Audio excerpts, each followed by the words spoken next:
Hey, everybody. Welcome to the Wealthpress Monday Roundtable. I'm here with our usual guests, Roger Scott, Jeff Zananiri, and Lance Ippolito may be joining us shortly if we can hunt him down. Gentlemen, how are you today? Excellent. Doing great. Thank you. Thank you, James. Okay, so we start off this week with the reality that the S&P has now had its most prolific ever gain within the time frame in history. So among the worst economic data since the Great Depression, we have the greatest stock market performance in the history of markets. How do we reconcile this? Again, we'll start with you this time, Jeff. You don't have to reconcile it. You just have to stay solvent. You have to make money. That's what you have to do. I'm never going to take another ECON final in my life. So I don't have to figure out what the US GDP is going to be next quarter, but I need to stay solvent. And one of the ways I do that is I like to have a hedged portfolio. So I was right for a long period of time of buying in April. I was long Qs. I was long all the winners. And I frankly have missed the last 15% of this bull move the last few weeks. It's been kind of bizarre to me how bullish everything's gotten. I mean, if you consider the amount of money that's come into the system, it's not super crazy, but you have to be honest in this game. And I was right for a really nice meaty portion of this rally. I haven't been short, but I haven't been as long and bullish over the last couple of weeks, and I remain that way because I know that at a certain point, reality is going to come in like a heavy downpour, which I might get here in Hilton Head, and you're just caught. So I'm playing it safe. I have longs, I have shorts. I'm still bullish on banks. Banks have been one of the best sectors. There's a reason for that. Yields are starting to rise. It's looking like they're not going to take as big of a bloodbath as people thought they were going to take. And so, you got to be positioned really carefully and just be a good stock picker, which would be a perfect intro for my man Roger, who's an expert. You bet. Okay, so Roger? No pressure here. By the way, Jeff, that looks beautiful. I was going to ask you where you were this morning. It looks a little different, but you've answered that question. Hilton Head, beautiful. Never been there before. Always wanted to visit. Highly recommend it. Yeah. Anyhow, getting back to the markets, I totally agree with Jeff. Here's my view. As you guys know, I like to look both at technicals and fundamentals and momentum levels. And when the market, after a nice big crash, fundamentals are really good because you kind of want to see, you want to look ahead and you want to go 2 steps ahead because that's how most institutional traders are looking to accumulate. But right now, when things are in the middle or when I'm looking at the ending of a period or a conclusion of a cycle, I start relying a lot more on technicals, on sector fragmentation, and not so much on the fundamentals because the fundamentals just are not giving me anything right now. And I'm gonna say that Jeff is 100% right. As of a few weeks ago, regardless of the moment of how he decided this, the momentum levels went completely into twilight zone. The number of stocks above the 50-day moving average is just wild. We're not seeing technology, health, and consumer discretionary in next to each other anymore. On a 1-month basis, all stay-at-home stocks or the stocks that we were shorting or just keeping on the sidelines have been moving up, and all the stocks that we've come to love over the last few months have been kind of cooling off. So I'm definitely seeing some. I think it's a combination of the reaction from what happened in February.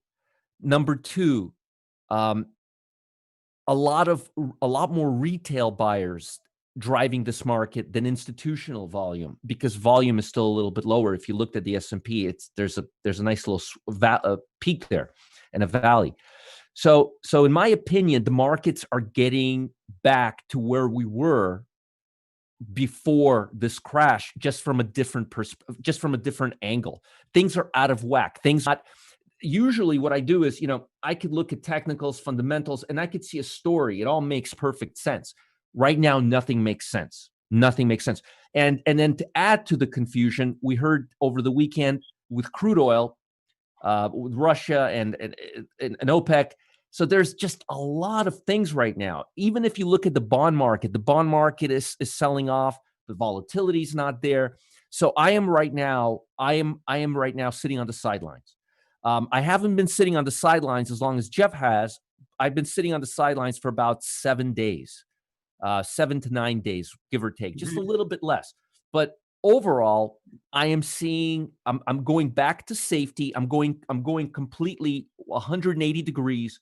I'm going from buying the most aggressive tech stocks to buying utilities. As a matter of fact, I'm right now writing a utilities. I'm looking for income stability. I'm looking for something to help us out during a potential cool-off period. So I am getting defensive once again. Okay. Well, that's interesting. So, okay. So without embellishing in any way, shape, or form, we have entered the era where fundamentals are not the driving force in market dynamics any longer, unless you consider that the overwhelming stimulus that has happened in the monetary system is the new fundamental and the only one that matters. Safe to say? Yes. Okay. So so great. So then how do we formulate a strategy for the week's trading around this? Jeff, you're saying that some of the you missed out on the most recent, or you missed out on 15%. I didn't say I. Though you I did didn't say catch I the missed. biggest part of it. I was net long. I was very long from the sell-off period. I didn't miss out. I'm long JP Morgan. I have JP Morgan up 10% in 2 days last week. I have an option that's up 500%. I didn't miss out. So let's be clear about that. I just got hedged, and I'm more skeptical, much more skeptical. Okay, sorry. on the veracity of the market, the broader market rally continuing. And like in terms of fundamentals not mattering, they only matter on the downside eventually. Okay. So if you have a business, I'll give you an example. Oil exploration. Oil exploration in the United States is an industry that is completely insolvent unless crude oil maintains a period of time above $45 a barrel. That meaning those guys don't turn a buck a profit unless they can flip out their oil above $45. They're living on the speculative hope that that's going to be the case. But if you look at crude today, and Roger was kind of talking about this earlier with OPEC, we had the good news we were waiting for from OPEC. They gave a month-long extension on the production cuts agreements between Russia and Saudi Arabia. What is oil doing today after the colossal move up? Last I checked, it was selling off a little bit. Right around the key, and Roger nailed this too, and I'm the same way. Technicals have a lot more to do with how asset prices are moving right now. And so there was a $40 level at crude. Remember, 45 is the real number that you're going to look for, but 40 is a key psychological point too. First, you have to clear 40. 40 was a huge overhead resistance level for crude oil, humongous resistance for crude. And so we're seeing that as long as that stays in play, a lot of these stocks got ahead of it. And what I'm trying to say is that perhaps some of the stocks that are super bullish deserve to be super bullish, even though they're expensive. But some of the risk areas like oil exploration, like the airlines, those sectors are going to remain. The fundamentals will matter there because they have no business if the fundamentals don't improve. Would you want to elaborate on that, Roger? Well, it's absolutely true. If it's its own, it's kind of like its own segregated economy. That, and we were talking about utilities, and I was telling you just a few weeks, I think it was last week or a few weeks ago. I'm waiting for the transports to tip off their hand. Yeah. It's absolutely 100% true. If we don't get a price beyond a certain level, there are literally industries that cannot function. Yeah. It's absolutely 100% true.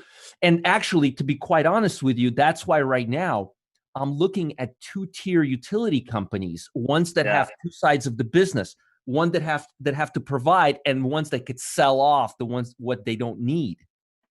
You see? Right. Yeah. As price potentially gets higher. But yeah, I couldn't agree with you more, Jeff. Yeah.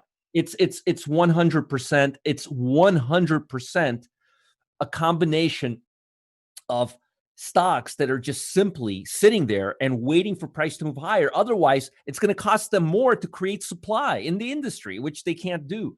So I completely agree with every word that you're saying. It makes perfect sense. Yeah. There's no. Go ahead, please. Don't you feel it? Don't you feel like there's? I think we lost our man. So let me just ask you this question, because this is kind of how I feel. I feel like we've had like this tide collapse and everything went down, and then we've had this rip and everything's come up. But if I have to give a best guess over June, the rest of June, you're gonna see a bit of a decoupling between some of the winners and losers, where you're gonna see, like we were talking about, the fundamentals mattering in certain stocks where the risk is really high and it really truly got ahead, and the market really got ahead of the reality. So James, what we were carrying on with after you left was that there's gonna be fundamentals will matter in certain instances where the real business, the fundamental business is under extreme duress. You're still gonna see, in my opinion, some really expensive PEs in companies that have, visibility in their business for years to come. Like, for instance, an Amazon might still trade at a humongous PE, as will a Netflix. But that's okay, because they're going to exist for the most part. I think where you're going to run into trouble, and Roger was pointing this out too, is going to be in certain stocks that they might not be around in 2 years. The entire sector might disappear. Let me give you a good example right now of something that I'm seeing. I call this the crest of the tidal wave. And we're just beginning to see this now, and I think you guys will be very interested in hearing this. Remember about 2 weeks ago, Jeff. Maybe you also remember it. Well, anyway, I was talking about Moody's. Do you guys remember I was talking about Moody's stock? It was the article. Yeah. The video was what stocks would Warren Buffett be buying right now? Yeah. And I was talking about the insurance industry. And I was talking about how Moody's is a ratings company that rates bonds, and bonds are going to be very, very important because they are going to give us the health of the company that people are going to be doing business with in the foreseeable future. We're already yesterday. I forgot the name of the company, but I think it was In-N-Out Burger, or it was a California company. They're already suing their insurance company. Over the next 60 days to 90 days, we're only now going to start seeing these lawsuits. The last 60, 90 days, we saw threats, potential litigation. Now we're going to start seeing lawsuits filed. I'm going to predict the future here. We're going to see a huge stress on the insurance industry, and we're going to see more than one insurance company being taken apart and being owned by the Fed before the end of this year as a result of this. This can cause a huge ripple in the overall health of a stock market, because insurance companies are very vital to our functioning, especially in America. So we haven't started that yet. So a lot of investors are thinking, hey, we're out of this already. We're out of this. We're totally out of, there's no more COVID-19. It's going away. We're going to have a cure. Let's move on. Well, the problem with that is a lot of what happened in February, March, and April is going to come and bite a lot of industries in the butt, like the insurance industry, potentially more so for the airline industries, and others. So I think it's very important right now for us to look ahead and kind of see what we can expect based on what is happening now that's going to throw things out of whack. But me and Jeff are totally on the same page in terms of the outcome. Regardless of how we get there, we're seeing fragmentation. We're seeing that the reaction that we saw, all of these stocks moving higher, the 2.2 trillion, it's not that wave has gone. It's gone. Now it's time to see companies relying on their own. In that big overall wave that saves the day, it's finished. We need to see individual momentum from individual companies, and that's the period we're entering right now. All that glitter and all that excitement from post-corona, people are now doing the opposite. They're now looking away from stay at home and looking more into reality. And if we're going to move into reality, we're going to start looking good and bad. So I'll leave it at that. I think I've said enough there. Okay. Hey, Lance, how are you doing today? Hey, I'm very busy. The option flow is just wow. Talk about momentum chasing in the past couple weeks here. So I apologize. I was sending alerts out to members all morning. So got to strike when it's hot. Absolutely. You bet. So what are you seeing in the option flow? Where's the action at? We are playing, or I should say, the option market is playing chase mode. So the traders and the portfolios who have been lacking return in the market to play catch up, as we've seen, especially the Nasdaq rally. We're seeing a massive rotation, especially what's caught my eye into energy.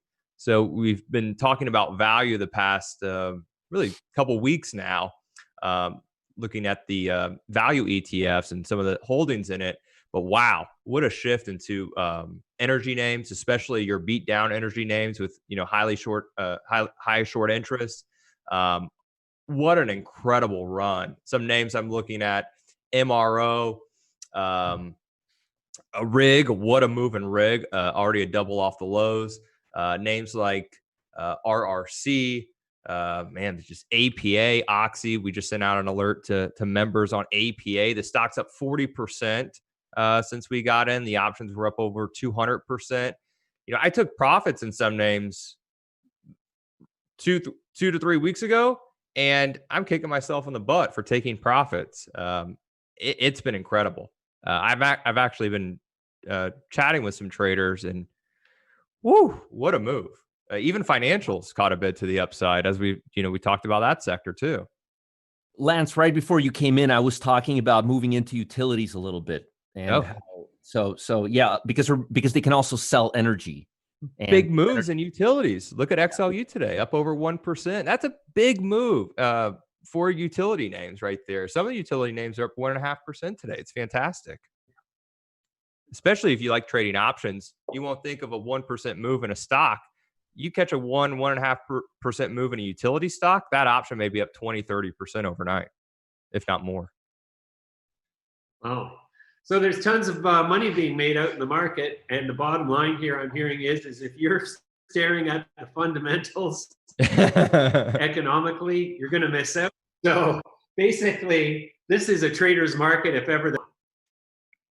It is a momentum. All traders agree.